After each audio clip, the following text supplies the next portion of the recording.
떠나버린 줄 알았던 아베가 다시 돌아올 수 있다는 시나리오가 나오고 있습니다. 여기저기서 아베의 컴백을 위한 전조가 등장하고 있는데요. 배 아파서 국정 못하겠다던 그가 이제 안 아프다면서 본격적인 움직임을 가지고 있다는 것인데, 신이 주신 능력으로 자신의 편의에 따라 아팠다 안 아팠다 하는 그의 움직임은 이렇습니다. 요미우리의 보도에 따르면 아베는 1일 아버지인 신타로 전 외상의 묘소에 방문하여 제2차 아베 내각이 총사퇴한 것 등을 알렸다고 하는데요.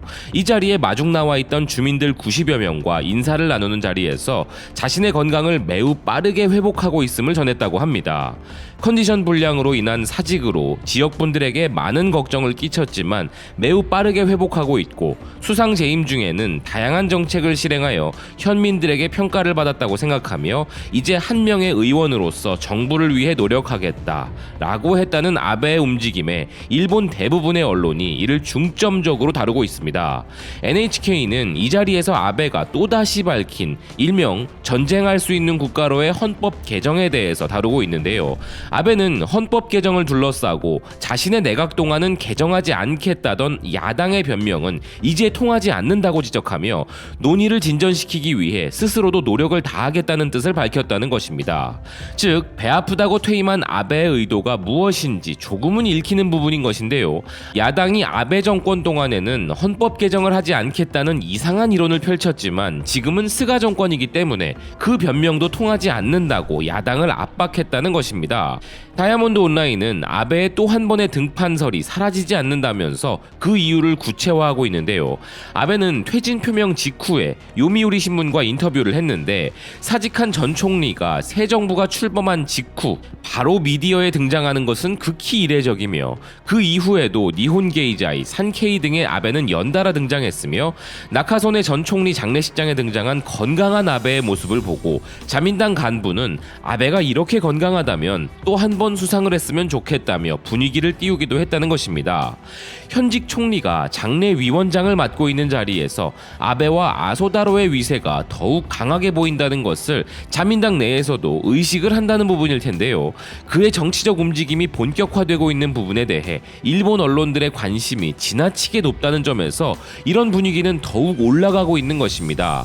마이니치는 아베가 자신이 회장을 맡고 있는 자민당의 보수 성향 의원연맹인 창생 일본의 핵심 멤버 20여 명과 함께 도쿄의 호텔에서 회식을 했다 보도했는데요.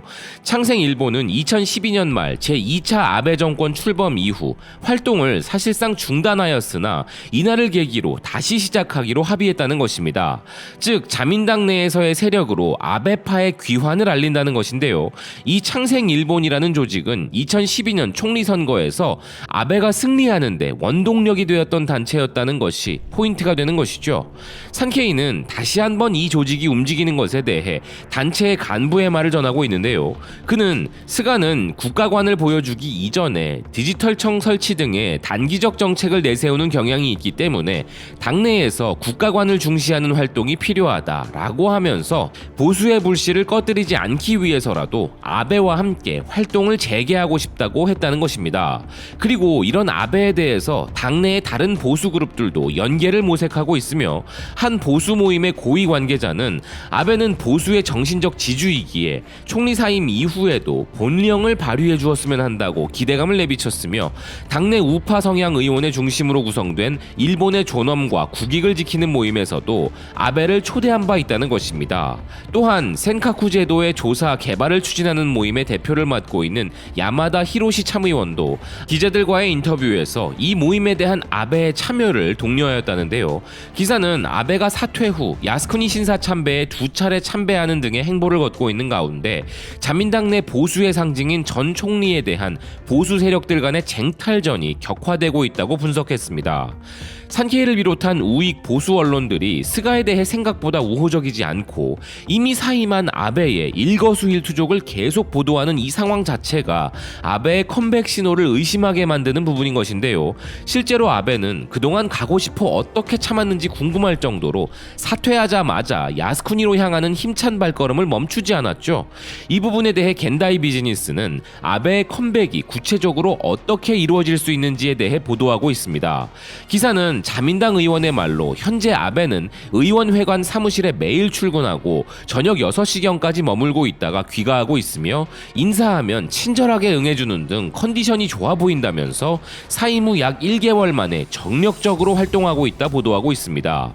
그리고 도쿄 시바 호텔에서 열린 아베 자신의 출신 파벌인 호소다파의 정치자금 파티에 참석하였으며 98명이 소속된 최대 파벌 호소다파는 아베 복귀에 대한 기대가 여전하다는 것인데요.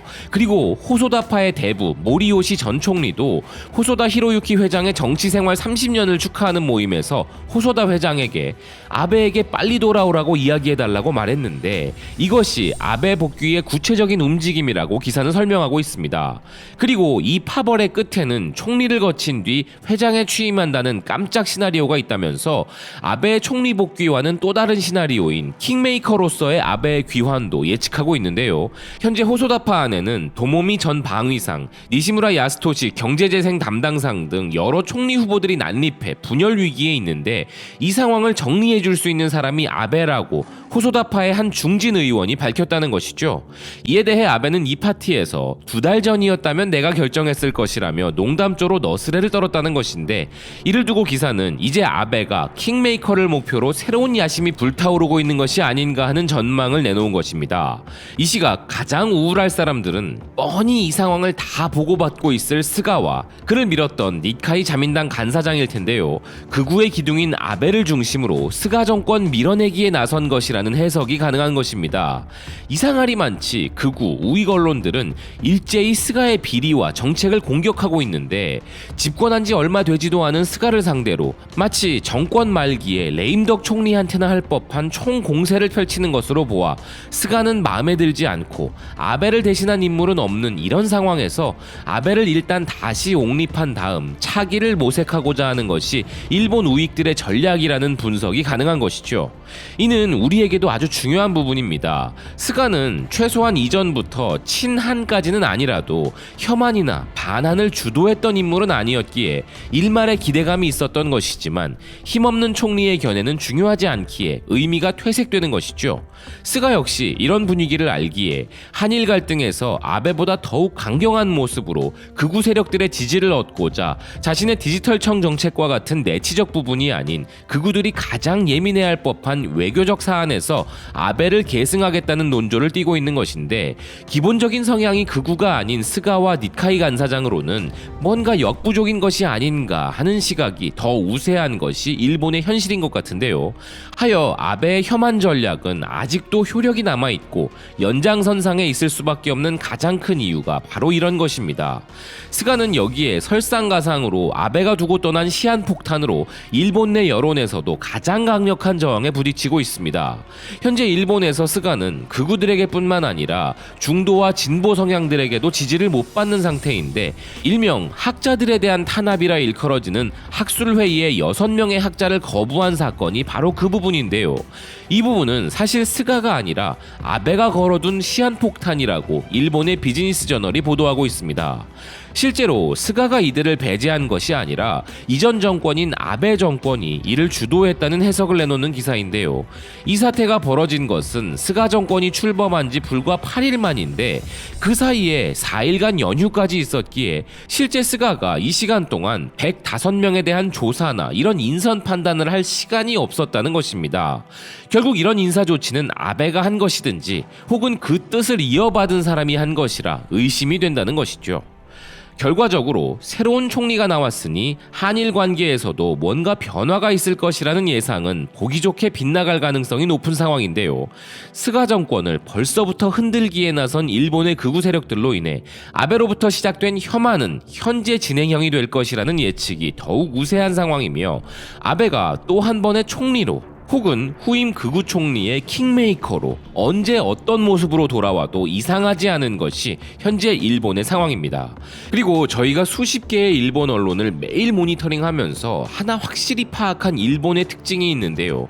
그것은 일본의 우익 세력들의 말은 씨가 되어서 그들이 언론을 이용해 분위기를 띄우는 일은 반드시 일어난다는 것입니다. 아베의 귀환, 그 구체적인 시간이 언제일지 모르나 그것은 기정사실일 것이라는 생각으로 우리 역시 대응해야 할 것입니다.